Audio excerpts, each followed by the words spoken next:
Sa inyong lahat, dito naman tayo sa vlog natin ngayong gabi sa FPJ Batang Quiapo Frida.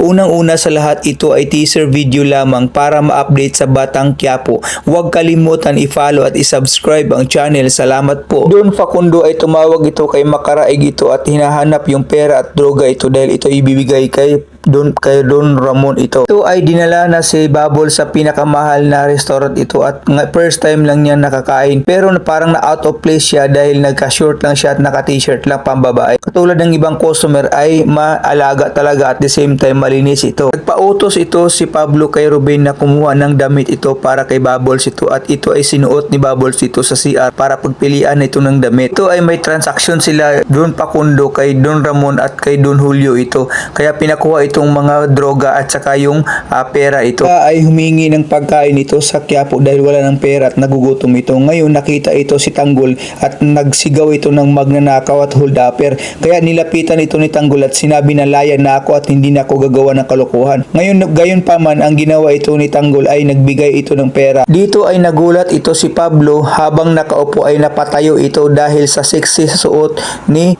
Babols ito na bagay na suot sa kanya na binigay ito ni Pablo para damit na maganda. Itong mga chismosa ito ay gustong humingi ng pagkain pero hindi binigay ni Tess dahil ito ay kontra sa anak. Sila Babols at Pablo ay nakaubos ng maraming pagkain dahil 5 pagkain putahe ito sa pagkain. Si Frida ay napaiyak na lang ito dahil nabugbog ito at ninakawan ito. Buti nakita ito ni Tanggol. Kaya ang ginawa ni Tanggol ay tinulungan ito si Frida dahil kaawang-awa na ito. Kaya ang ginawa ito ni Tanggol ay tinulungan ito at doon na lang pinakain sa bahay nila Babols ito dahil nakituloy lang si Tanggol ito. Kaya ang ginawa ito is pinuntahan kasama ito. Dahil di marunong mag-slice ng beef si Babols ay sinubuan na lang ito ni Pablo para makatikim ng pagkain. Sinabi ni Don Facundo kay Makaraig na saan na yung bata na gusto ko na kasi kailangan pakinabangan na natin yun dahil kailangan ko ng tao, pero sinabi ni Makaraig na hindi pa pwede dahil siya ay ex-convict ito kaya kailangan natin kuhanin mo ng loob niya. Ito ay pauwi na sila Babols at hinatid ito ni Pablo. Si Frida ay iyak ng iyak ito dahil sa pangyari ito. Buti na lang tinulungan ito ni Tanggol at nagulat ang lahat sa pagbugbog ito kaya ang ginawa ito